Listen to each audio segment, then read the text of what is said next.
श्रीमते भक्ति वेदांत स्वामिन्निति नामिने। नमस्ते सारस्वते देवे गौरवाणी प्रचारिणे निर्विशेषा शून्यवादी पाश्चात्य देशतारिणे। जय श्री कृष्ण चैतन्य प्रभु नित्यानंद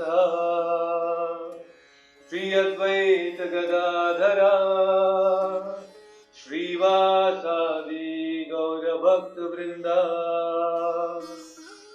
नमो महावदन्याय कृष्ण प्रेम प्रदायते कृष्णाय कृष्ण चैतन्य नाम्ने गौरपिषे नमः। नमो ब्रह्मण्य देवाय गोब्राह्मणहिताय च जगद्धिताय कृष्णाय गोविंदाय नमो नमः।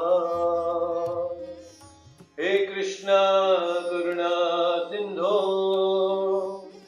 दीनबंधो जगत्पते गोपेश गोपिका कांत राधा कांत नमोस्तुते। तप्त कांचन गौरांगी राधे वृंदावनेश्वरी वृषभानुसुते देवी प्रणमामि हरिप्रिये। वाञ्छाकल्पतरुभ्यश्च कृपा सिन्धुभ्य एव च पतितानां पावनेभ्यो वैष्णवेभ्यो नमो नमः। हरे कृष्णा कृष्ण कृष्ण हरे हरे हरे राम राम राम हरे हरे। ओम अज्ञानतिमिरान्धस्य ज्ञानञ्जनशलाकया चक्षुरुन्मीलितं येन तस्मै श्रीगुरुवे नमः।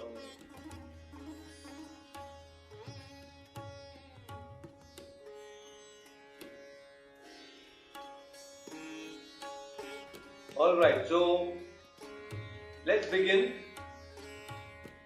Today we have a very interesting discussion, and we'll see how Arjuna is going to put forward few more very compelling reasons for not fighting this Kurukshetra war.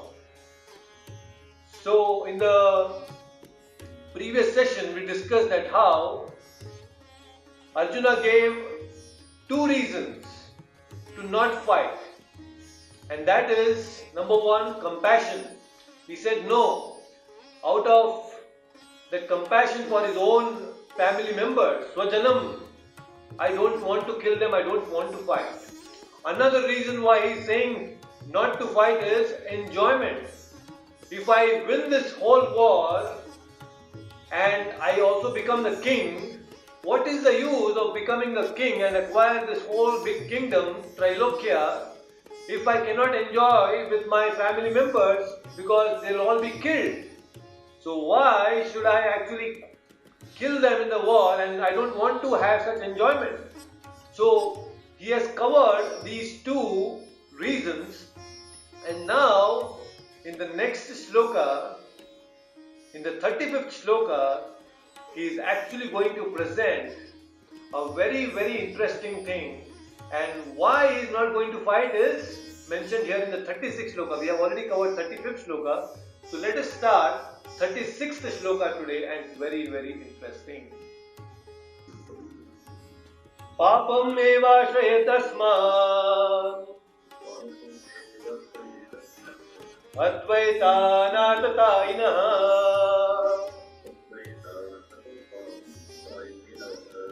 tasman narha vayam hantum dhatarashtra'n swabandhavan swajanam hi katam hatva sukhinah syama madhava. Please repeat the translation. Sin will overcome us if we slay such aggressors. Therefore, it is not proper for us to kill the sons of Dhritarashtra and our friends. What should we gain, O Krishna, husband of the goddess of fortune, and how could we be happy by killing our own kinsmen? Thank you. Great, fantastic. So here, Papam eva shrayat asman. So here Arjuna is saying, oh Krishna, these are all our people. But if we kill such people, then Papa, sinful reaction will come upon us. And what will happen if we acquire this Papa? Then we have to see the hell. I don't want to go to hell. I don't want to acquire this Papa, killing such aggressors. So this Atatayinaha, I had explained to you that how there are 6 types of aggressors. One who kidnaps the wife, one who kidnaps, one who actually takes the property of someone else, one who gives poison. So all such aggressors we had discussed in the previous session. So here, Atatayinaha. So why should we kill this ordinary aggressors who are our own family members? It is not good to kill our own family members because killing family members is very sinful according to the Shastras. So now there are different types of Shastra. There is Artha Shastra, there is Dharma Shastra. So different Shastras, they have different prominence. In particular, like Artha Shastra, it is said, okay, no problem, such aggressors should be just killed. They should not be given any mercy, they should not be shown any mercy. That is how it is being told. And now, how can we kill such people? And on the contrary, in the Dharma Shastra, it is said that no, we should forgive. We should learn how to forgive people. We should not actually be very aggressive and kill these people. So it should be left out, and especially when they are our own family members. So Arjuna is completely overcome now by compassion, and here very beautifully Prabhupada also explaining in the purport, he is saying, see, when there is an aggressor who is an enemy, just like Lord Rama, when he killed Ravana, Ravana had actually kidnapped the wife of Rama, Mother Sita, and he had to be killed. He was an aggressor, and that is justified. But here in case of Arjuna, the people with whom he is fighting is not enemies, but his own family members, and that is why that Dvandva is there in his heart right now. So in his consciousness, in his mind, there is that duality. What should I do? There is confusion. Because it's not so easy to kill our own family members. And all the way, another very interesting thing what Arjuna is trying to say here is, Arjuna is saying that after all, we have to be saintly in nature. And people who are saintly in nature, we are supposed to forgive. Let us forgive these people and not kill them. So that is what Arjuna is saying. Let us have this attitude of forgiveness and let's not do tit for tat. Generally we are very happy to do this tit and tit for tat. In our day-to-day meetings and day-to-day interactions with people, if somebody offends us, forget about war. If simply somebody tells us something which is inappropriate, we feel offended and we want to immediately justify certain things, and we also want to do tit for tat, and we immediately try to begin fault finding. We are constantly looking, oh, what is this person doing fault? Which is the fault in him? What is the fault in him? We are constantly looking for faults in people. So here Arjuna is thinking, we are all saintly people. Why should I fight with these people, especially who are my relatives? And he is very nicely calling out the name here.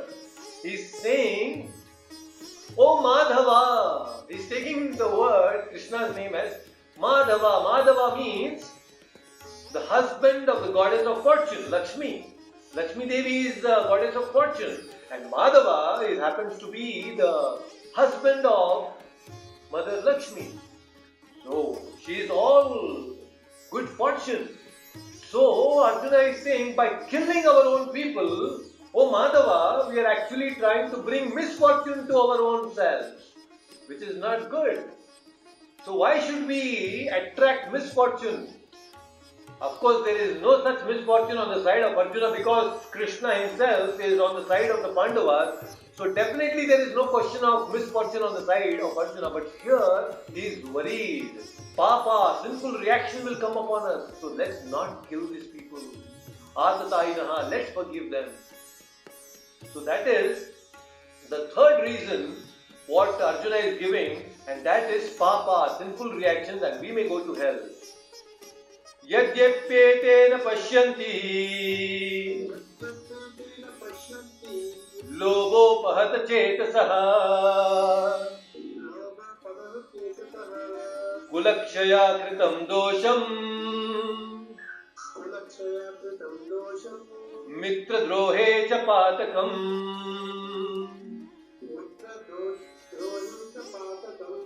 Fantastic. Let's also do the 38th sloka because it's combined slokas. Katam na gneyam asmabhihi papadasma nivartitum kulakshaya kritam dosham prapashyad virjanadana.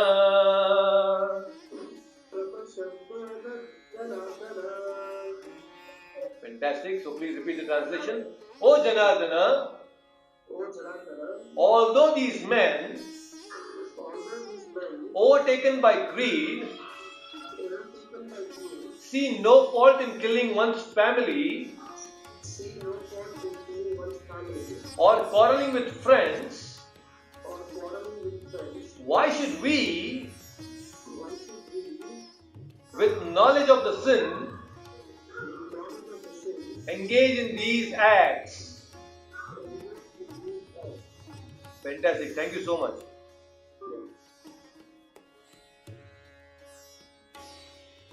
Great. So now, very interestingly, this is a very beautiful shloka. Let us dive a little deeper into this. Yadyapyetena pashyanti. Pashya. In the previous shloka we understood pashya means to see.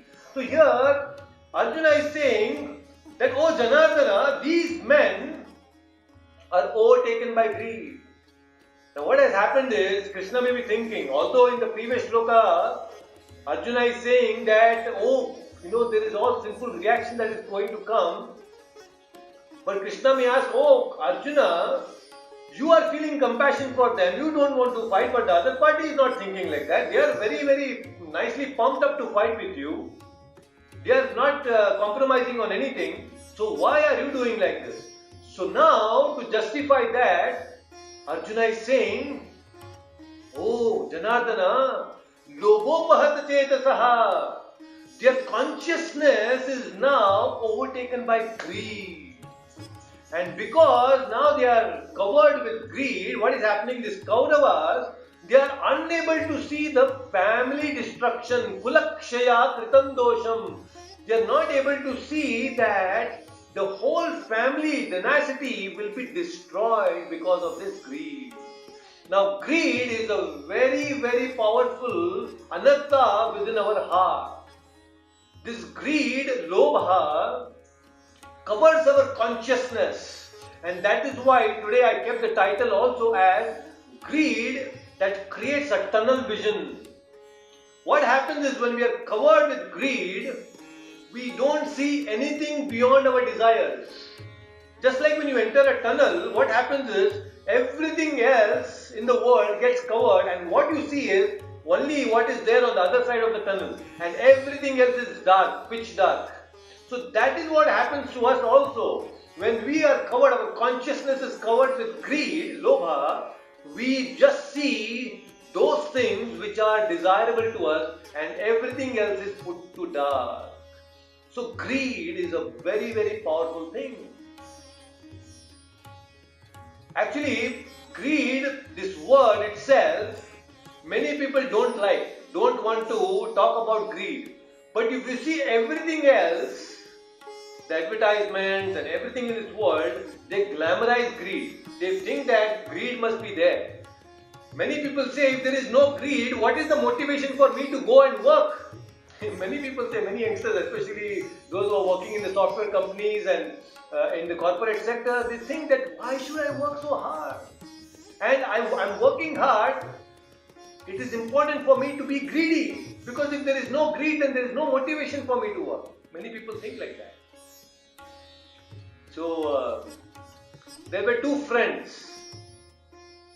So these two friends, they generally used to meet on the weekend, and they used to go for morning walk. So these two friends, on one such weekend, they were together, and one of the friend, he saw that other friend was very morose. So friend number A saw friend number B, B was very morose. So he asked, hey, what happened, my friend? Why are you so morose today? And this friend B said, actually, just this week, my grandfather passed away, and he has left 50 lakh rupees as inheritance for me.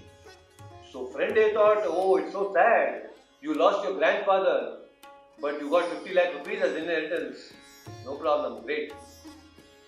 Next week, they again meet, and this friend B is morose again. He's thinking, the friend A was now again curious, hey my friend, what happened to you? Why are you morose again? Then this friend B said, actually this week my grandmother passed away, and she has left about 75 lakh rupees as inheritance for me.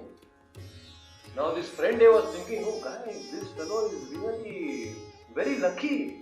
He's getting so much money. But anyway, it's very unfortunate that you lost your grandmother also. Very bad, very sad.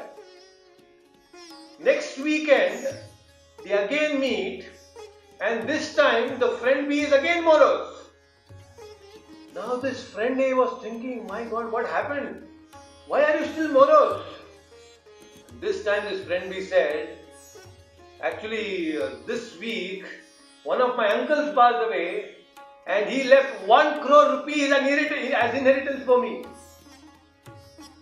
Now this friend A was thinking, this guy is amazing. He's like, his destiny is really favoring him to the greatest extent. He's the greatest, very lucky fellow in this whole world. This is how he was thinking. And what happens is, after this week, they again meet the next weekend. This time, this friend B is again morose. Now friend A was very curious, and he wanted to ask, hey, what happened? Why are you still morose? And this friend B said, this week no one has died. This week no one has died. I hope you got the point. This is the nature of greed. This is the nature of greed. No matter how much you get, you always want more and more and more and more. So there is no end to greed. An ant gets his food, an elephant in Africa gets his food. They are totally happy. They are just satisfied with the need. But human beings, no, they want more. This is very peculiar nature in humans. You keep one bag of grains on the street, the birds will come, they will take few grains, the rats will come, they will take few grains, but a human being sees the bag, he will pick up the whole bag and he will run away. So that is the nature of greed. And that's exactly what is happening to Duryodhana also. He is so overpowered by greed that he is completely blinded. He is not able to see that yes, these Pandavas are my relatives. They are my brothers. So this lobha is blinding. It completely blinds us. My dear devotees, I just want to mention here, when we get overpowered by greed, we don't mind killing our own people.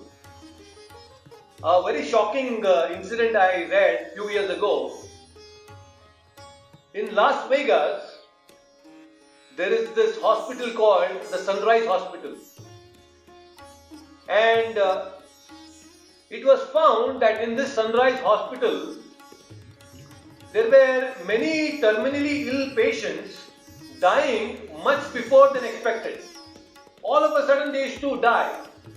And when the investigation was done, to the shock and horror, they found out that some of the nurses in the hospital, they were gambling. They were gambling on the patients. Can you imagine?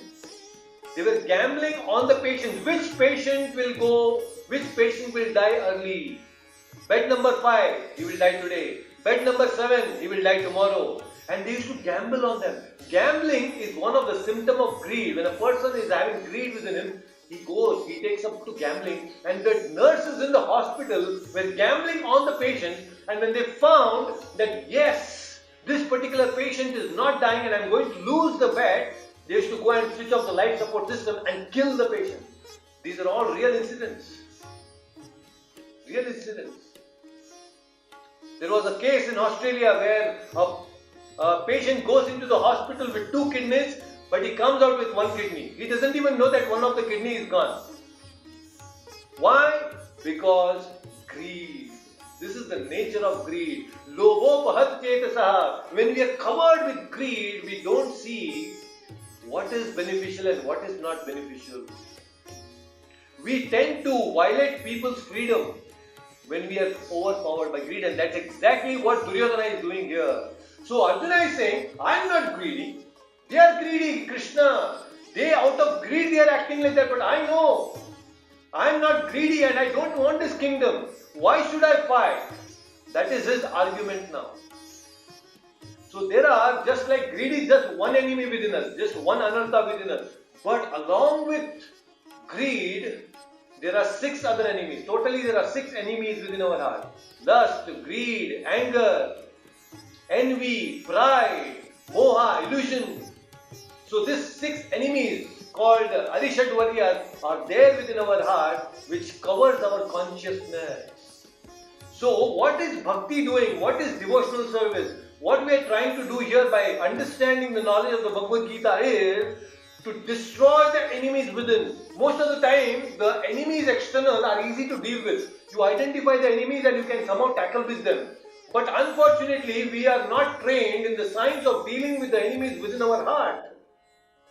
Our enemies within, lust, greed, anger, envy, they are all covering our consciousness and they are not allowing us to see what is truth, what is reality. That is very unfortunate. It completely covers our intelligence. The function of the intelligence, buddhi, is to discriminate between right and wrong. But here what is happening? Because we are covered, our intelligence is not able to understand what is right and what is wrong. So unfortunate. So that is why Bhagavad Gita will help us to destroy these enemies within our heart. Extremely important. Very, very important. So just like imagine you go to some mental asylum. When you go to a mental asylum, sometimes there is a madman and he will be throwing some profanities against and speaking against some ill words against us, if we, listening to those ill words and profanities, if we also react and we try to hit back him in the same way, it is not good, because we should understand and realize that person is a madman. Just because a madman is acting like that doesn't mean that I, a sane person, should act like him. So Arjuna is saying those people are like madmen who are greedy, who are behind this property and kingdom. Why should I? Why should I go and listen and do something and fight with these people? So that is what Arjuna is trying to tell here. I am not a mental man. I am not a person with greed. No, not at all. So, instead of lobopahata chetasaha, instead of krodopahata chetasaha, instead of kamopahata chetasaha, we have to become krishnopahata chetasaha. So we have to shift our consciousness from greed to God, Krishna, from greedy consciousness to God consciousness. So that is what Bhagavad Gita will do to us. We will get shift. We will have a shift of our consciousness from greedy consciousness to God consciousness. That's very, very important, and that's what Arjuna is trying to tell here. Very, very important. Okay, so now it's very interesting. Let's go to the next verse and let's understand from verse number 39 what is Arjuna further going to tell. Now he's telling that by doing all these things there is sinful reaction. There is kulakshaya that is going to happen, and that sin I don't want to take upon myself. So that is what he is trying to say here. Kulakshaye pranashyanti kuladharma sanatana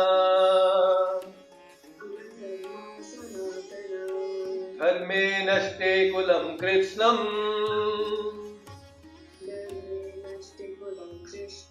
adharmo bhivavatyutaha.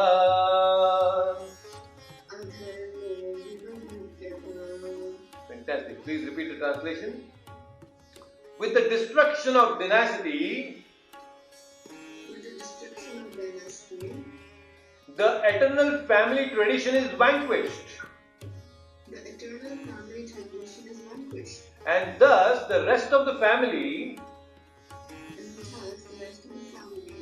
becomes involved in irreligious practice.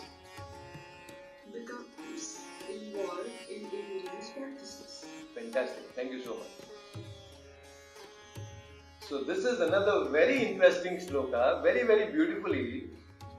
If you see this Arjuna, he has a pakka flowchart. He's having a flowchart of his arguments. Very systematically, he is presenting his authentic arguments. Very high caliber arguments Arjuna is presenting here. Not an ordinary person Arjuna is. You see, he's talking about compassion, he's talking about kulakshaya, family destruction, he's talking about papa, going to hellish planets. So you see, he's quite intelligent, extremely intelligent. So he is presenting his arguments in a very organized way. He's saying now in this verse, now if Krishna asks him, what if kulakshaya happens, what if the family gets destroyed? No big deal, Arjuna. Let's go and fight. No, Arjuna, no, Krishna. If kulakshaya, if the family is destroyed, then there will be irreligion, and irreligion will rise. Why? Because the elders in the family will be destroyed. See, when there are no elders to guide the younger generation, then there is a communication gap. And when there is no tradition that is going to follow, it is going to create a lot of chaos. And that's exactly what is happening in today's world. Because the elders, either they are separated. Now what's happening is, because of this nuclear families, younger people, they don't get proper guidance from the elders. And gradually there is a diminishing of traditions. We are losing our culture, and probably 50 years down the line, many of the wonderful things will be lost. Especially given the fact that we are seeing, even in our own lifetime, seeing the situation like Corona, which is already going to impact so many lives all over the world, and they are already talking about the new normal. You can imagine the children who are going to be born in 2020, when they are born and 20 years down the line, they have no clue probably what we have experienced, because the situations and the conditions have completely changed. So there is no proper dissemination of knowledge if there are no elders. So that is why it is very important that we have elders in our family, someone to guide us in our family. But today that guidance is not there, unfortunately. Unfortunately, many elders are separated. They are not with the people, not with the families. And that is a very dangerous situation. So whenever there is decline in religion, the next effect is there is rise in irreligion. That's why Krishna says in the future in the Bhagavad Gita, he says that Yada yada hi dharmasya glanir bhavati bharata abhyuthama dharmasya tadatmanam sajamyam. He says that whenever there is decline of religion, I will appear to again re-establish that religion, and that's exactly what he is doing here. So this is the nature of this material world. See, there is sunrise and sunset. When the sun sets, the whole world actually becomes dark. So, in order to lit up the whole world again, we need to have these artificial lights and so many things. But inherently, the nature of this material world is very dark. There is no light here. Inherently, it is dark. That is the nature of this world.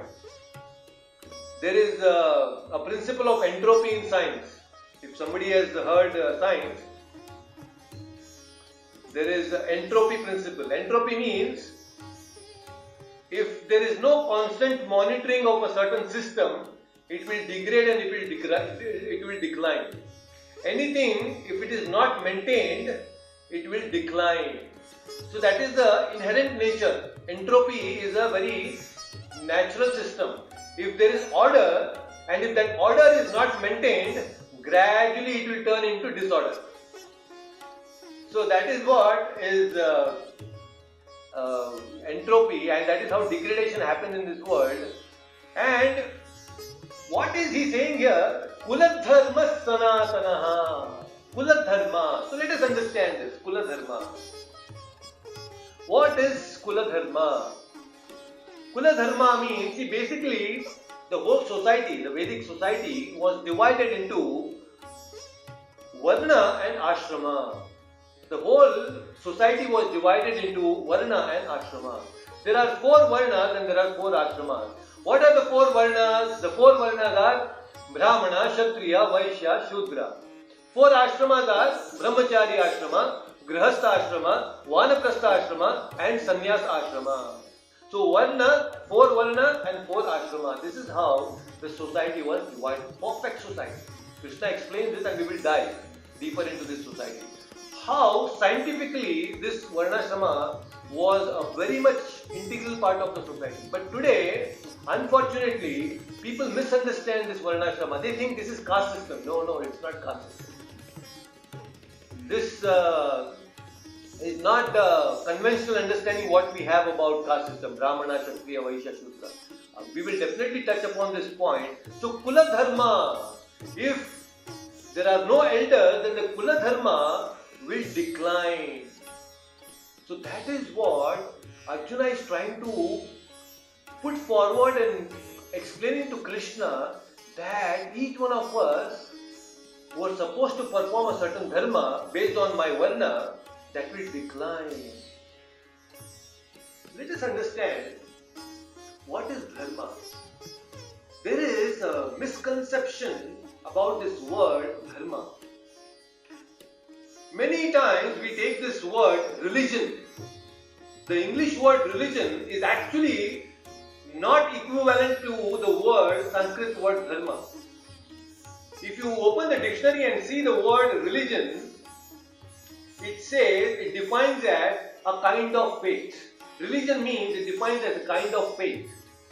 But that is not what religion is, because the faith can be changed. Today I am a Muslim, I can become a Christian can become a Hindu can become a Christian or a Muslim. A faith can change. But whereas Sanatana Dharma means it is our eternal, it's a constitutional position. Let me explain to you. The real meaning of Dharma means it is an inseparable, integral part of a substance. If you take fire, for example, when you take fire, a fire has two properties. Fire emits light and fire emits heat. So heat and light are two integral, inseparable parts, properties of fire. Have any one of you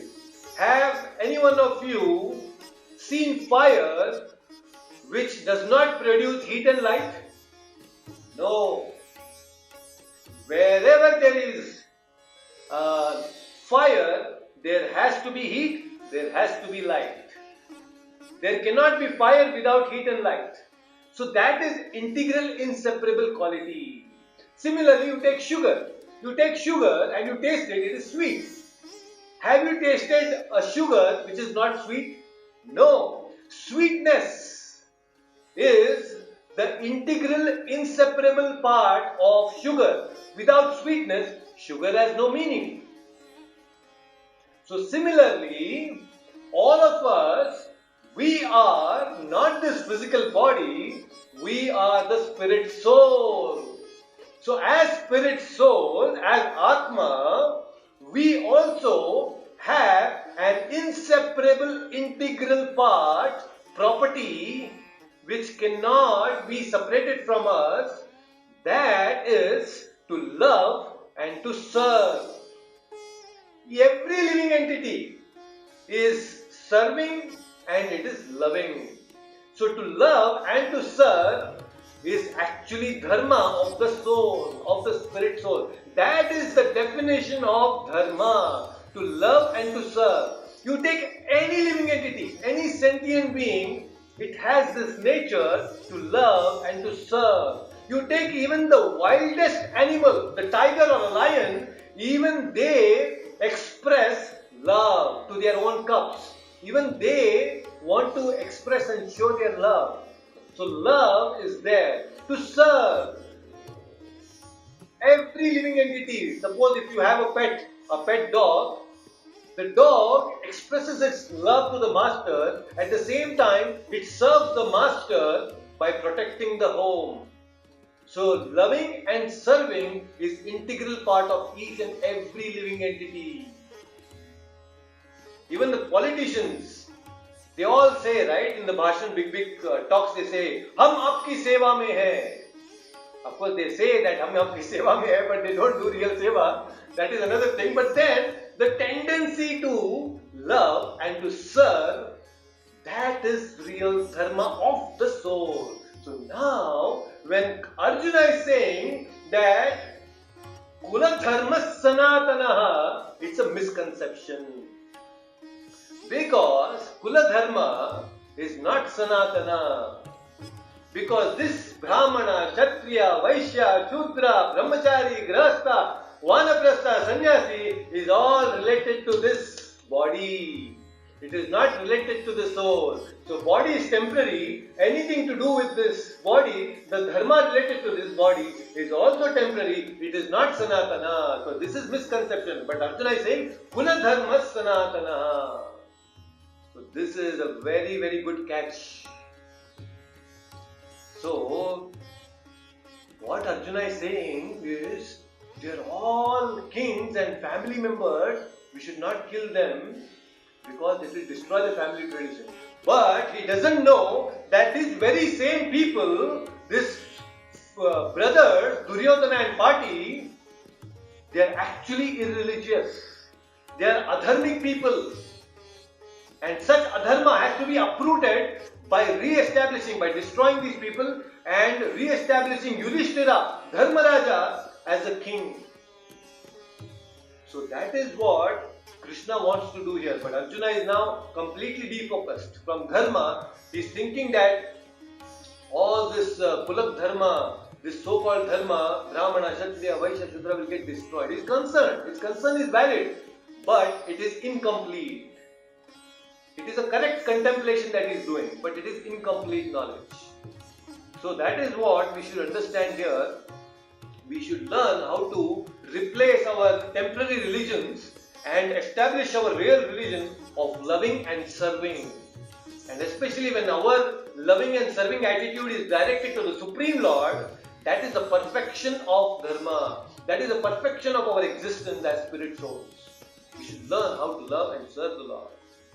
So very interesting. Okay, so now this the next word, he will continue and very beautifully is now explaining how family traditions, the destruction of family traditions will result in so many different consequences, unwanted consequences. Let us understand this very beautifully. Adharma bhivavad Krishna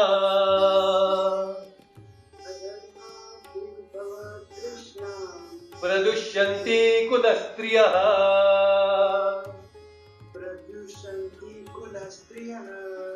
Strishu dushtatu varshneya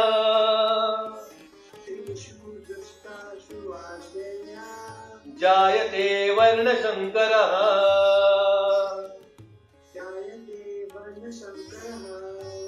Fantastic.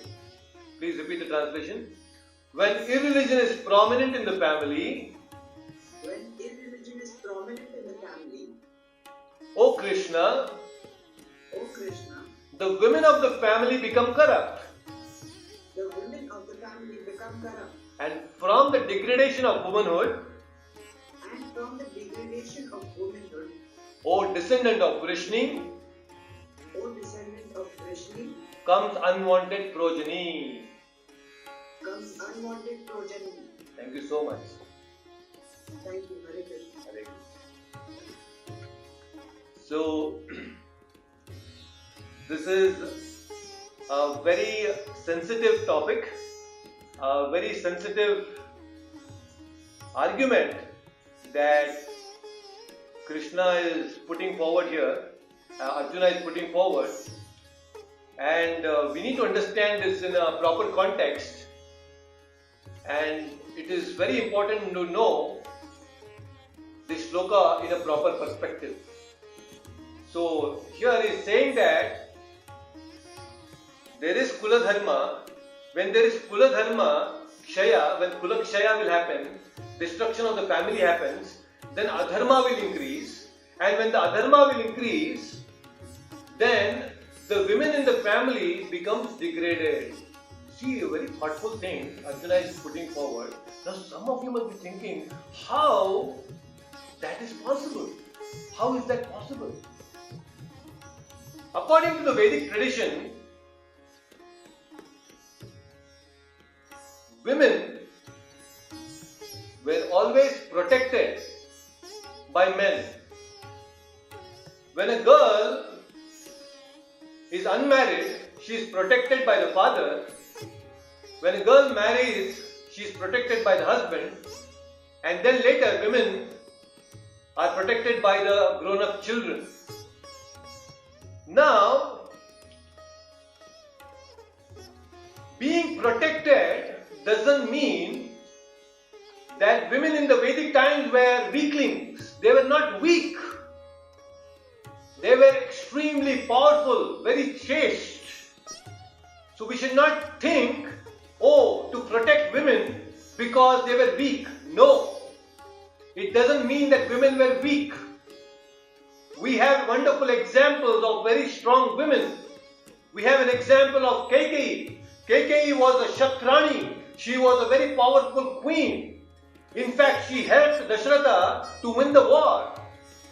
When she became a charioteer of Dasharatha, and when the wheel was coming out, Kaikeyi, she put her finger in middle of the wheel to ensure that the wheel doesn't come out.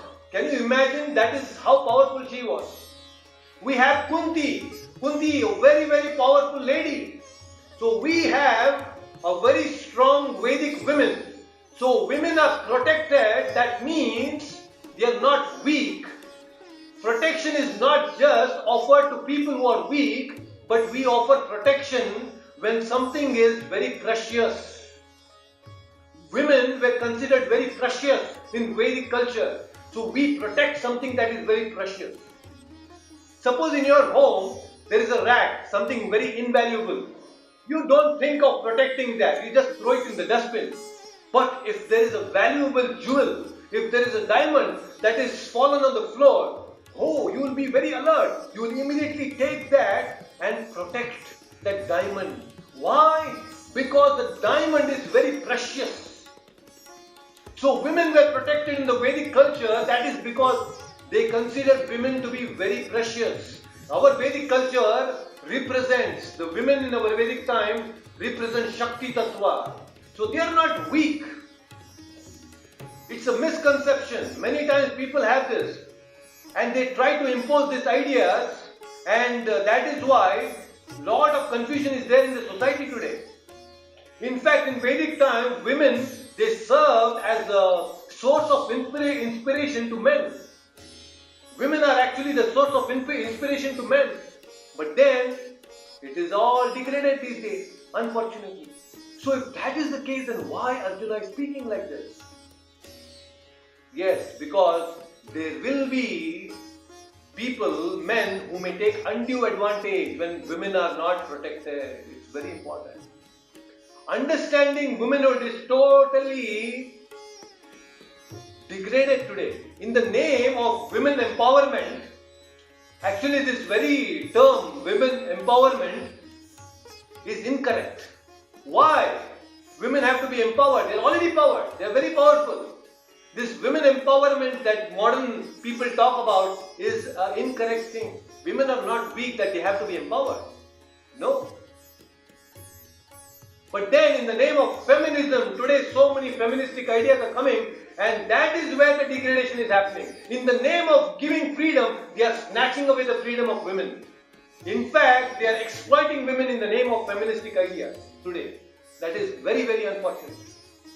Men are exploiting women in the name of feminism, giving them so-called freedom and exploiting them. And women are thinking, oh yes, we are getting more freedom. Let us also imitate like the men. No. There is a difference between men and women. The psychophysical nature of a man, the psychophysical nature of a woman is completely different. If we try to artificially see man and woman on an equal platform, it is not going to work. It will only create exploitation and lot of dangers to women. And that is exactly what is happening. There is equality only at the level of the soul, not at the level of a body. But today this feministic ideas, feministic movement is propagating such false ideas. And that is why modern women are more depressed. They are very anxious. There is a lot of fear. There is a lot of insecurity in women today in the society. That's because they are unprotected. They are not protected properly. It's a very sensitive topic. Very, very important to understand. So, we should learn that this degradation of women can lead to a very dangerous consequence. A very, very dangerous consequence. What happens when women get polluted? When womanhood becomes polluted, it actually is directly impacting the motherhood. It's a degradation of motherhood. I'll tell you, motherhood is degrading in the modern times because of three reasons. Three symptoms. One is, number one, contraceptives. Second, abortions. Third, burden. I'll tell you what is the burden of children. Number one, they just want sense enjoyment. Man and woman, they just want sense enjoyment. They don't want to take responsibility. That's why they take contraceptives. And that is the number one reason motherhood is getting affected, degraded. Number two reason, abortions. We are so worried about today people dying of corona. But never it is been addressed in the news or anywhere else. The media never talks about abortions. Millions of children, even before they see the sunlight, they are killed in the mother's womb. And that never makes to the headlines. So many millions of children are dying across the world within the mother's womb. If mothers are so uncompassionate, so merciless, how can we expect peace in this world if mothers themselves are killing their own babies? So abortions are on the rise, but never comes to the media attention of the people. So unfortunate. So unfortunate. And the third reason, even by chance, if the child takes birth, the child is neglected. The parents don't take care of it. There are so many children in the so-called advanced nations like US. Many children are born and single parent, they cannot take care of the children. They are just left alone. So many children in the world being born to parents are not taken care of by the parents. They are neglected. And when such children grow, what will they cause in the society? Only destruction and disturbance. So that is what he is saying, that there is destruction of motherhood. Mothers are supposed to take care of the children. If a woman does not become a doctor, no problem. If a woman does not become an engineer, no problem. If a woman does not become an astronaut, no problem. If a woman does not become a mother, it's the biggest problem, because it is something that cannot be replaced. A doctor can be replaced, an astronaut can be replaced, but a mother cannot be replaced. And that is what is happening today. Mothers are not paying attention to the children. They are just left in the daycare. Every street is filled with daycare. So many daycares. And why they are putting the children in the daycare? Because they want to earn money. They are busy earning money. They have to take care of their needs and so many things. They are earning money. And these children, when they grow up without the affection of the children, about their parents, affection from the parents, the same children, they will put these old people, their own parents, into old age homes. And they complain, oh, they are not taking care of my children are not taking care of me. Why will they take care of you? When they needed your attention, you put them into daycares.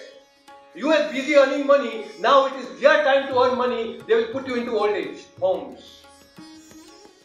So this is what is happening. This is the disparity that we are seeing. So that is why there is loss of motherhood. We have to take responsibility. We have fantastic examples of Jijabai. What a contribution she created. A king like Shivaji Maharaj.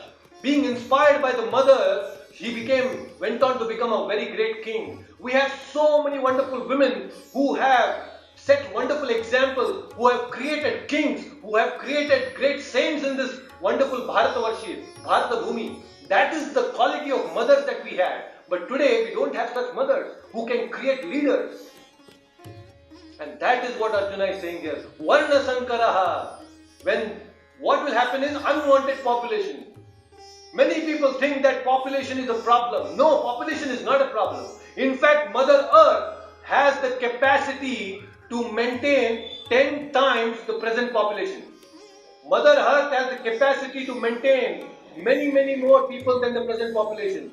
It is not the problem with population, but problem with bad population. Good population is welcome, no problem.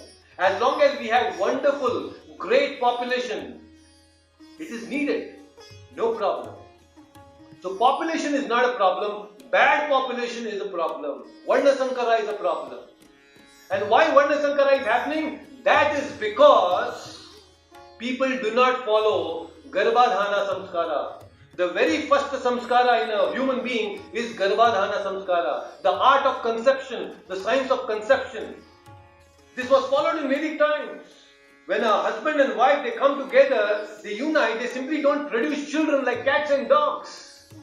There is a samskara called Garbhadhana Samskara. And what is this Garbhadhana Samskara? They attract a very pious soul. It's a science. We can definitely discuss about this Garbhadhana in some other future session. But it's a beautiful science, how you can attract a beautiful soul in the universe who are waiting. A lot of good souls are waiting, but there are no good parents who can attract such great souls. So, there is no Garbhadana, all unwanted population is coming, and what happens when such people come into picture, into this existence, they create lot of disturbance. My dear listeners, devotees, please understand, in a classroom also, when the teacher is teaching to students, 35, 40 students, sometimes there are 60, 70 students, if all the students are very well behaved and they do their work, their studies very well, absolutely no problem. The teacher is happy to have more and more such students. But if there are students who create a lot of nuisance and distraction and disturbance, such students are not required. Similarly, Mother Earth also, she wants a lot of good population to come in. Population is not a problem. She can handle it. But she doesn't want population that creates disturbance. When people are hiring into companies, if you hire a wrong person, what a disturbance it will create in your whole team. So it's very important when we hire people into our project or our company or team, we need to hire the right person. One incorrect person coming into your team can create a lot of problems. So that is why Arjuna is concerned about Varna Sankara, unwanted population that will come because of the degradation of women, and that will create chaos. That will create chaos. What chaos? That let's understand in the next shloka. Very beautifully Arjuna is explaining why this unwanted population is not required, and if they come, what they will create. Let's see that. So shloka number 41. Shankaro Narakaeva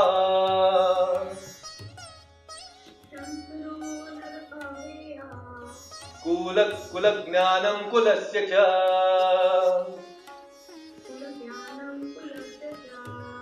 Patanti Pitaro Yecham Lupta Pindodaka Kriyaha.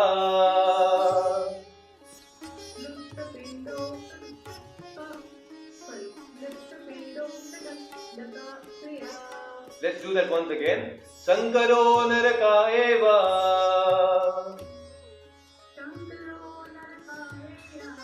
Kulagnanam Kulasya Cha Patanti Pitaro Yesham Lupta Pindodaka Kriyaha.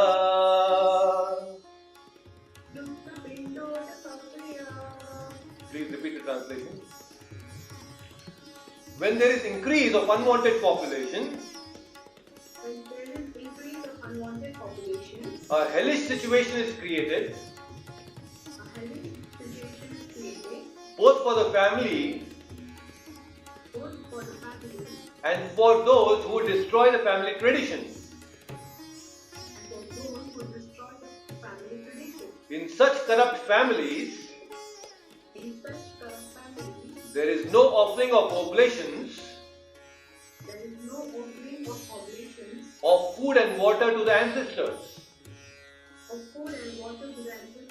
Thank you so much.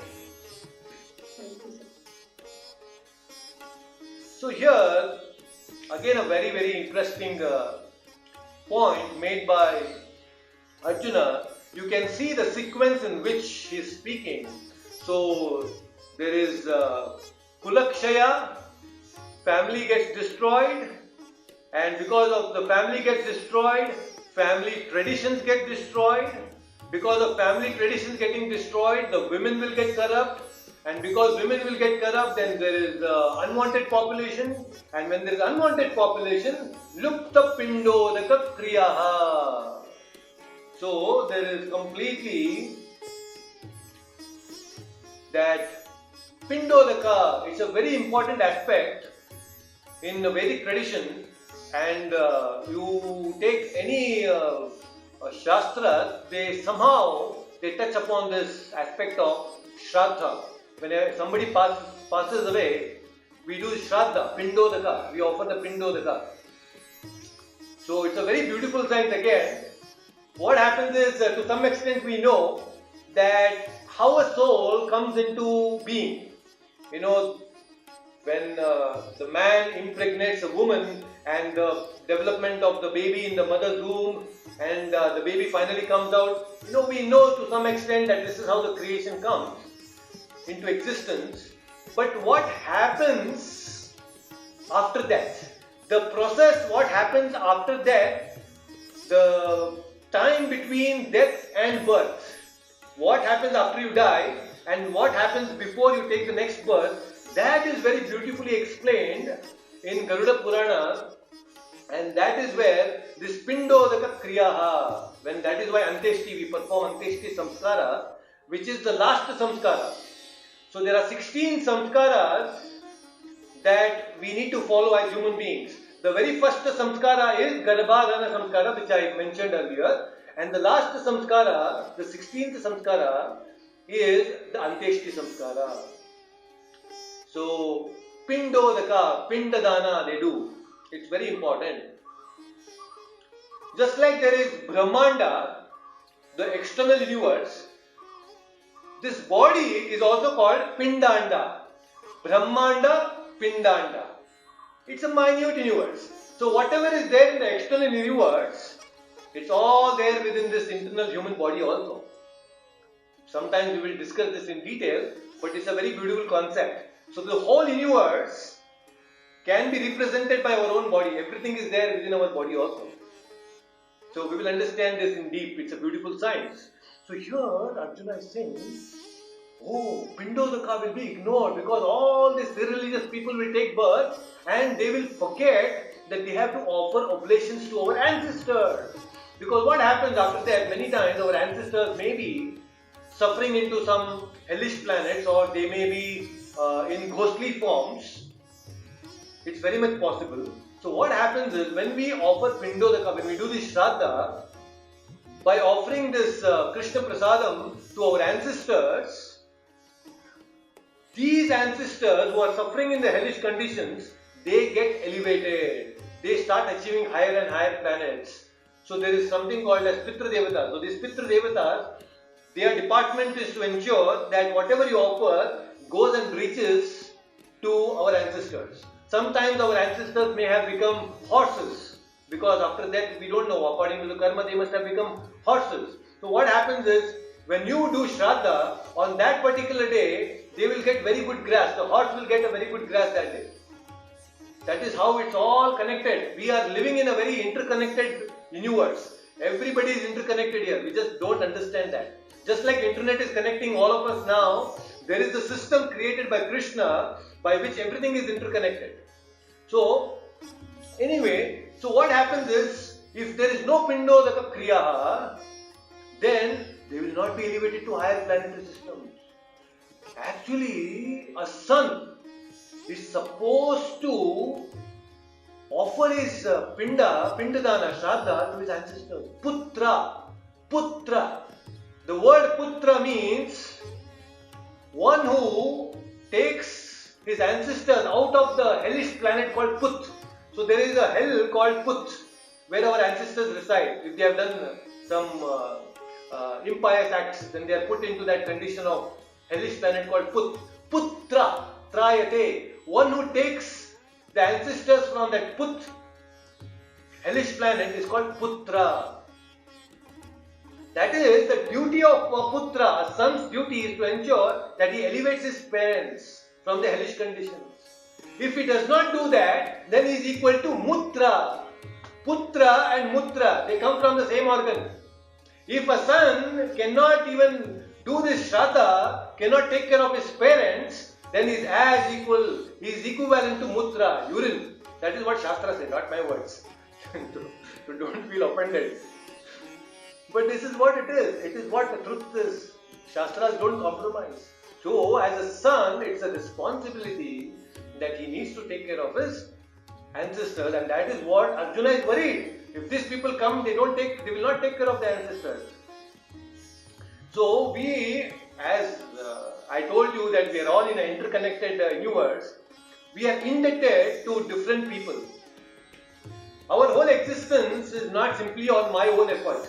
Oh, I will lead the way I want. No. There are many people who ensure that our life becomes peaceful and they are working for our happiness. For example, very beautifully it is explained in the Shastras, as human beings, we are indebted to Devas, the Devatas.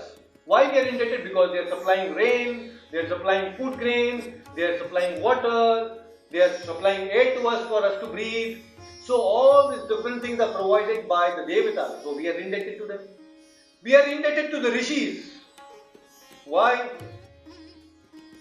Because Rishis have given us wonderful knowledge of the Shastras. On our own, we could not understand the universe completely, but by the understanding of the Shastras, we can understand the world very beautifully. So Rishis have given this knowledge, so we are indebted to this Rishis also. Then we are indebted to Guru, because he is the one who is going to give us knowledge. We are indebted to the Guru. Bhuta, we are indebted to living entities. There are many living entities like honeybees. Honeybees, we don't produce honey. They work so hard. Every day they are flying miles and miles and miles, collecting nectar from flower after flower after flower, and they are collecting honey for us. We human beings just go and extract and take and nicely enjoy the honey. Is it not? Silkworms. We are wearing nice silk saris and silk clothes. We are not producing the silk. Silk is produced by the silkworm. We are indebted to all these different living entities. So, then we are also indebted to our Pitras, ancestors. Why? Because from our ancestors, we get good qualities. We develop good qualities. Why? Because we are coming in great traditions. And that is why we have to repay our debts. That's why earlier in Grihastha, people who are married, they used to do Pancha Mahayagna every day, every single day, satisfying all these different 5 categories of people. That is required. As a Grihastha, one is supposed to offer sacrifices to all these 5 types of people. So there are Devatas, there are Rishis, there is living entities, there is Guru, and there is Pitra Devatas, ancestors, to whom we are indebted. Very, very important. And then very nicely Prabhupada is explaining in the purport of this particular sloka, he is saying that if one is surrendered to Krishna, one who has completely given his life in the service of Krishna, then he is not obligated to any of these 5 people. Very beautifully he says that Devarshi Bhutatta Nrinam Pitranam Na Kinkaro Nayam Rinir Charajan Sarvatmanaya Sharanam Sharanyam Gato Mukundam Parivritti Kartum. So it is said, anybody who surrenders his life to Mukunda, Mukunda means one who gives liberation. So if you can surrender yourself to Mukunda alone, then you are not obligated to perform any of these things. But if you are not surrendered to Krishna, Mukunda, then we have to do all these things. We have to offer our Shraddhas, we have to offer our Pindodaka, all these traditions have to be followed. We cannot compromise. So, these are so many beautiful things. Arjuna is explaining here his logical thinking, his very organized confusion that we mentioned earlier. And he's saying Varshneya. Earlier he mentioned Varshneya. Why is he mentioning Varshneya? Because he's saying that, my dear Krishna, you know, all these people, you are coming from a great Vrishni family, dynasty. So let this Kulakshaya not happen. The destruction of the family tradition should not happen. That is his concern. Very, very important. So let me open up for some questions. I see there is some section there. Okay, Roma, I think I missed you earlier. Next time definitely you will get a chance to chant the shloka. That will be very good. I am very glad that you are here today. And she's quite young, but she still comes to the session. So I really appreciate that. She's trying to learn at a very young age. So this is so fantastic. You know, young children, when they come and understand the Bhagavad Gita, what an impact they can do in the society. They can create amazing impact. So I really appreciate that children are coming, and I also appreciate her mother, Sunita Mataji, for letting her attend this wonderful session. Very nice. Okay, so let me take some session, and if you have any questions now, you can feel free to ask me questions, so that will be very good. let us have some interaction. That will be good for the next 10 minutes. Okay. So here, Dave Chandan has asked, in the Bhagavad Gita, as it is, for the explanation of Sloka 1.37-38, it is written that Kshatriya is not supposed to refuse to battle or gamble when he is so invited by some rival party. Yes, exactly. Very good question. Yes, in the purport, it is explained, Prabhupada is explaining that as a Kshatriya, when he is challenged to fight, he cannot refuse. Even when a Kshatriya is challenged to gamble, he is called for gambling match, he cannot refuse. And that was the confusion for Yudhishthira also. When he was invited for the gambling match, he could not refuse, and Yudhishthira had taken a vow that if anybody invites me for playing gambling, to play chess, I am going to not refuse that. So Kshatriyas, they have that spirit. Kshatriya spirit is to fight. If a Kshatriya says, no, I'll be very humble, I'm a saintly person, then it is not good, it is not accepted. Unfortunately, that is what happened in our India also. When Buddha came, and then Buddha started explaining, no, we should accept non-violence, and Ashoka came, and he said, yes, I am also going to follow non-violence, and this non-violence was taken advantage. This non-violence was taken advantage by the Middle East people, the Mughals who came and they entered India and they started destroying our traditions. So that is why a king means he has to have that fighting spirit. If he himself as a king cannot protect his citizens, then what kind of a king is he? So he is not a Kshatriya. Kshatriya means, that's why I told, Kshatriya means to protect. To protect is the duty of the Kshatriya. If he doesn't fight, then how can he protect? In fact, Kshatriyas were allowed to go for hunting. Why? Because when they go and hunt and kill animals, they have an experience of seeing blood. They have an experience of seeing the flesh, of killing. And that makes them ready, mentally ready to go and fight with people, because they have to kill. In the war, they have to kill. And if somebody has not killed even an animal, if he simply goes to a war, he will be in a trauma. He cannot do that. He will run away from the war. So that is why it is important for a Kshatriya to accept challenges. Even a gambling match is a challenge. But gambling match, it was basically played in a very nice, playful way. It was, even Draupadi and Yudhishthira, as husband and wife, they used to play gambling. So that was okay. But what happened in the gambling match, especially with Shakuni, that was irreligious. So gambling match with proper religious code is accepted, and the Kshatriya should not. Just like this war is the dharma, is the war for dharma. Similarly, gambling match, which is in the code of dharma, can be played, no problem. And we should not, a Kshatriya should not refuse. So here, what Arjuna is doing is, he is trying to escape from his dharma as a Kshatriya. So that is not accepted. I hope that answers your question. And then I see Chaitanya is asking, it is very true that women are very powerful and highly potential, but few hundred years back, they are always made to stick to home and kitchen, not allowed to study and even not allowed to go out. So does it mean women during Mahabharata time are given much prominence in the society as described, and is it limited one varna like Kshatriya during that time? But now the importance is degraded. And why this happened in due time, and it is because of the jealous men. Okay, good question, very, very interesting. So here this degradation of our Vedic culture began especially when there was this invasion by the Westerners, the Britishers. So about 200 years ago, when the Britishers started ruling India, the Britishers were one who developed this discrimination between the caste, between the gender. So there was gender discrimination, there was caste discrimination. All this started because of these Britishers who came, and they are the one who systematically ensured that our Vedic knowledge, culture, education is destroyed.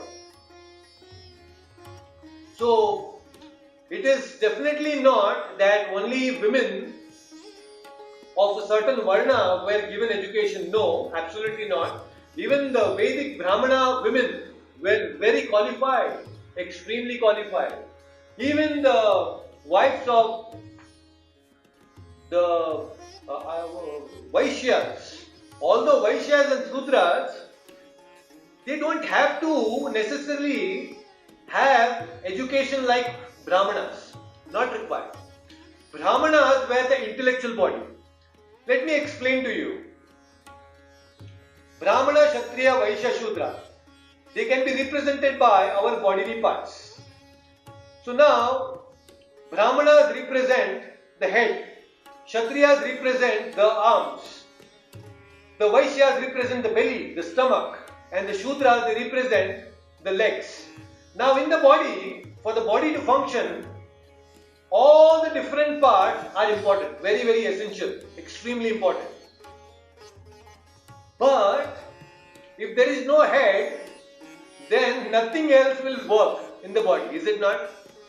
So head is very, very important.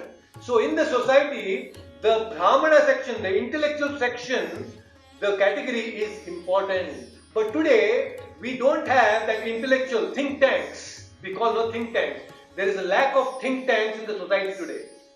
And the think tanks are supposed to guide the Kshatriyas who are ruling, who are the arms, they are supposed to protect, who are into administration.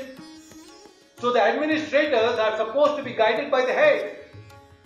And then the belly, they are the producers, they are the business class. So each one of them, the Vaishyas, they have two things. Vaishyas, they protect the Krishi and Goraksha. Agriculture and protection of the cows. That is the duty of the Vaishyas. They are businessmen, they are producers. And Shudras, they also have education. Their education is how to help and assist the other three classes. They have to follow the other three classes. By doing that, they are skillful people. Shudras mean they are very skillful people. Today, our education system is creating only skillful people. They are just creating people ready for the job market. That is what education. So most of the time, our education is creating only Shudras. They are not. It is not creating Vaishyas, business class, business people. It is not creating intellectual class. So that is the lacking in our education today. Our education is not making leaders. It is just making people follow another people. That's all. So that is not good. So that is the lacking, and we need to see that women were equally treated. They were very properly treated, and education was there in every system based on their varna. This is a very deep topic. We will definitely touch upon all these things as we progress in our discussion of Bhagavad Gita, because these things are going to come in the future sessions. And here, Lasyaji is saying, what are the 16 samskaras? Okay, let me explain to you as much as possible, although not in sequence. I don't completely remember. The very first thing is Garbhadana Samskara, and after Garbhadana Samskara, there is another Samskara when the child is developing in the body. I'm just not remembering the name. And then there is a moment the baby is born. Then there is this Jata Karma, giving the name, the Karna Bhedana, the piercing of the ears, then Upanayana, the beginning of education, and then there is the Vivaha Samskara, the marriage, and after marriage then there is finally Anteshti. But before even birth, 4 samskaras, they happen even when the child is in the mother's womb. 4 out of 16, 4 or 5 samskaras, they happen in the mother's womb itself. Next week, I am going to explain to you these all the 16 samskaras. Please remind me that I will explain to you briefly all these 16 samskaras. So that is how 16 samskaras have to be followed by the people. So Vinod is asking, can you explain how to do proper pinda so that we have to do our duty as the son. Yes, yes, that also we will take up in the forthcoming session because it's a topic in itself. There are so many details, but briefly I'll definitely explain to you about that also in the future sessions, definitely. And what was the trigger for degradation of women in the society? Now, in what time frame, Achyutanji, when you say that trigger of degradation, it is in the modern tradition or in the olden tradition? If it is a current tradition, then as I told you, the trigger was the British rule when they came and started interpreting so many different things about our education and they destroyed. Yes, you want to say something? Yes, if you... Simply asking about where actually it started, because there was a time probably things were much more ideal. Yeah. And the children also were, like children like Rama, Lava, Kush, they all lived at some point in time. Yeah. Today it is not that. So there is something that has happened somewhere where it changed things dramatically. Yeah. That's the thing. Actually, dramatical change happened when our education was attacked.